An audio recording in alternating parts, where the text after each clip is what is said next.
अंतर्राष्ट्रीय महिला दिवस से एक दिन पहले ही दिल्ली में महिलाओं के नेतृत्व और उनके योगदान को समर्पित एक भव्य सम्मेलन का आयोजन किया गया। Indo American Chamber of Commerce और Society of Indian Law Firms के संयुक्त तत्वाधान में आयोजित इस सम्मेलन का विषय था सेलिब्रेटिंग वुमेन लीडरशिप। इस मौके पर देश के कई दिग्गजों ने महिलाओं की भूमिका और उनके बढ़ते नेतृत्व पर अपने विचार रखे। कार्यक्रम में मुख्य अतिथि के रूप में भारत के अतिरिक्त सॉलिसिटर जनरल चेतन शर्मा ने कहा कि विकसित भारत के मिशन में महिलाओं की भूमिका बेहद महत्वपूर्ण है और भारतीय संस्कृति में महिलाओं को सर्वोच्च स्थान दिया गया है। और वहीं सुप्रीम कोर्ट की अधिवक्ता नुपुर शर्मा ने कहा कि प्रधानमंत्री नरेंद्र मोदी के नेतृत्व में महिलाओं के सशक्तिकरण के लिए कई महत्वपूर्ण योजनाएं चलाई जा रही हैं और देश में महिलाओं की भागीदारी लगातार बढ़ रही है। सम्मेलन के दौरान स्वास्थ्य, कानून, ऊर्जा और कौशल विकास जैसे विभिन्न क्षेत्रों के उल्लेखनीय योगदान देने वाली 10 महिलाओं को वुमेन लीडरशिप अवार्ड से सम्मानित भी किया गया। कार्यक्रम में वक्ताओं ने इस बात पर जोर दिया कि जेंडर समानता, समावेश और महिला नेतृत्व की विकसित भारत 2047 की मजबूत नींव साबित होगी। ये ऐसा मिशन है जिसमें समझना जो वुमेन है वो नेचुरल लीडर है। एक बच्चे को कंसीव करना, नरिश करना, और उसके बाद फर्दर डिलीवरी देना, दुनिया में लाना, बिना कॉल लैंग्वेज के, बिना साइन लैंग्वेज के जो बच्चा छोटा होता है माँ उसकी आवश्यकता समझती है। तो वुमेन माँ के रोल में, बहन के रोल में, वाइफ के रोल में वो लीडर है, वो एम्पैथेटिक होती है, वो और इंक्लूसिव इन्वायरमेंट में काम कर सकती है, वो लोगों को प्रेरित कर सकती है। कहीं ना कहीं सोसाइटी में हमारा प्रयास रहा है कि कहीं ना कहीं सोसाइटी में 18% से 22% सिर्फ वोट भी पाता है। हमारी सोशल एक्टिविटी भी है, उसके हिसाब से हम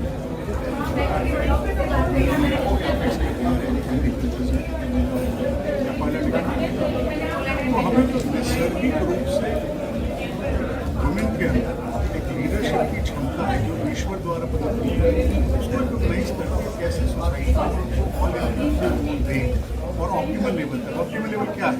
एक थंब रूप में माने तो 50% पुरुष होते हैं, 50% महिला। तो आज महिलाओं की प्रतिशत एक्टिव भागीदारी किसी भी फील्ड में, चाहे वो गवर्नेंस हो, चाहे वो एजुकेशन हो, चाहे लॉ हो, शायद 18 से 22%, उसको और कैसे बढ़ाएं ताकि जो नैसर्गिक रूप से ईश्वर प्रदत्त जो शक्तियाँ हैं महिला को मिली उनका इस्तेमाल कर सकें और समाज के भले के लिए इस्तेमाल हो, ऑल इंक्लूसिव गवर्नमेंट जाए। तो ये हमारा प्रयास है और मुझे लगता है कि सारे होता है सब में बहुत अच्छी बात है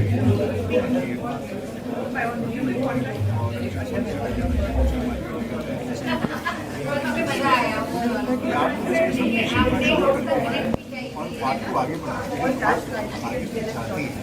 तो डिस्कशन पहला फेज है इम्प्लीमेंटेशन से पहले। तो आज ये अच्छी शुरुआत है, हम उसको आगे लेंगे। थैंक यू वेरी मच, धन्यवाद। उनको लीडरशिप में प्राप्त अवसर मिल सकता है क्या? मिला है, मिला है, काफी हद तक मिला है, लेकिन अभी भी हम थोड़ा सा जो सोच है हमारी सिंपैथी वाली महिलाएं उस चीज़ को लेके अपनी चलती है, खासकर गांव में या कहीं पे उनको लगता है, या फिर अवेयरनेस भी नहीं है कि हमारे लिए ये है, हमारे लिए वो है। सरकार की कई सारी योजनाएं हैं और घर से भी बाहर निकलना एक सबसे बड़ा ज़रूरी वो है। और सबसे बड़ी प्रॉब्लम यही है कि महिला सबसे पहले घर से बाहर निकले, जिस दिन निकल गई उस दिन समझो सब कुछ मिल गया। मैम, आज हम वुमेन एम्पावर की बात करते हैं, मगर सबसे बड़ा चैलेंज आपके लिए, आप इस कंडीशन में भी महिलाओं को सशक्त कर रहे हैं और आगे बढ़ा रहे हैं, क्या कहना चाहेंगे आप? देखिए, एक तो एक महिला ऊपर से विकलांग, तो होता है ना डबल डिस्क्रिमिनेशन और डबल सफ़र भी हो जाता है, जो इंग्लिश वाला सफ़र है। बट यस, मुझे लगता है अगर हम कुछ रोल मॉडल्स को आगे लाएं, महिला सशक्तिकरण जो भी इस क्षेत्र में काम कर रहे हैं, क्योंकि डिसेबिलिटी सेक्टर में हर क्षेत्र में हमने दिखा दिया है। लाइक अगर ईरा सिंगल का नाम लेते हैं तो यूपीएससी टॉपर, खेल में बहुत सारी लड़कियां जैसे मैं हूँ या और भी बहुत सारे लड़कियां हैं, और हर क्षेत्र में कहीं ना कला है, किसी पे भी। तो आई थिंक सब कुछ पॉसिबल है, इम्पॉसिबल ऐसा कुछ भी नहीं।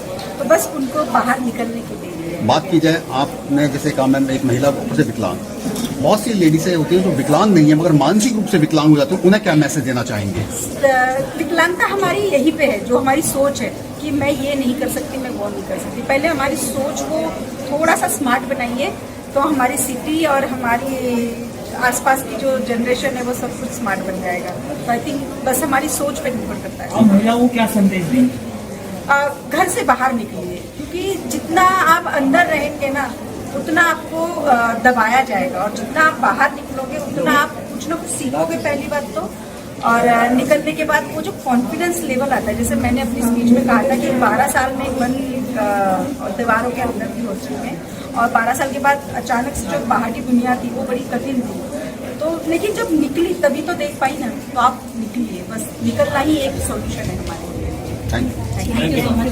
देखो, वुमेन एम्पावरमेंट को लेकर ये सिम्पोजियम बना है। वुमेन तो ऑलरेडी एम्पावर्ड है, ज़रूरत है उन्हें स्थान देने की, उन्हें एक्नॉलेज करने की।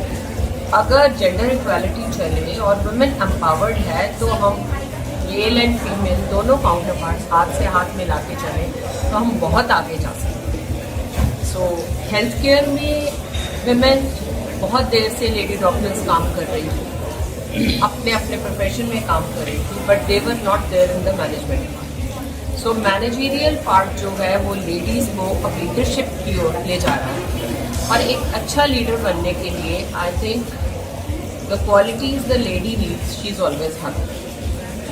जो औरतें हैं उनमें बहुत संयम होता है, बहुत धैर्य होता है, और वो बड़े ध्यान से सब काम कर सकती हैं।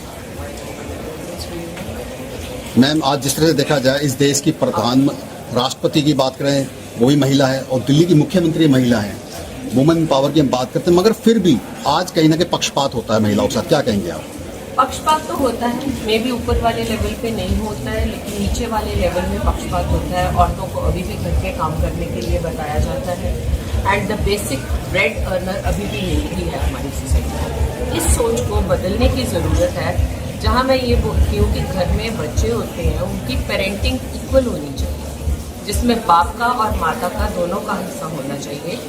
एंड जैसे मॉम एंड मी, ऐसे कई स्लोगन चलते हैं।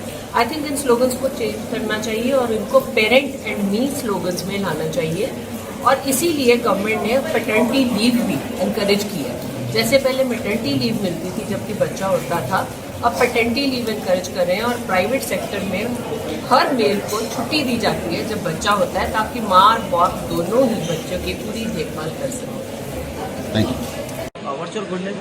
Blossom Kocher, Dr. Blossom Kocher. What do you want to say about the program? I think this is a wonderful program because it is for women and celebrating of women and how women could, really empower themselves.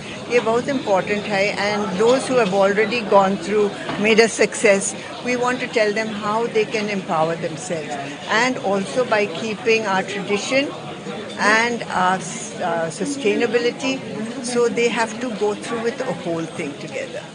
ठीक है? Okay. आज हम international women's day मना रहे हैं। ये celebration है नारी शक्ति का, उनकी लीडरशिप का, कैसे अलग अलग क्षेत्रों में वो आगे आ रही हैं, लीडरशिप पोजीशन एक्वायर कर रही हैं और अपनी लीडरशिप से एक एग्जाम्पल सेट कर रही हैं। और मैं कहूँगा सिर्फ ये आज के दिन की बात नहीं है या इंटरनेशनल वुमेंस डे की बात नहीं है, ये हर दिन की बात है। ये आगे हमारा फ्यूचर ये है, और हमें चाहिए कि हम नारी शक्ति को प्रोत्साहन दें ताकि हमारी देश की प्रगति बढ़ती रहे।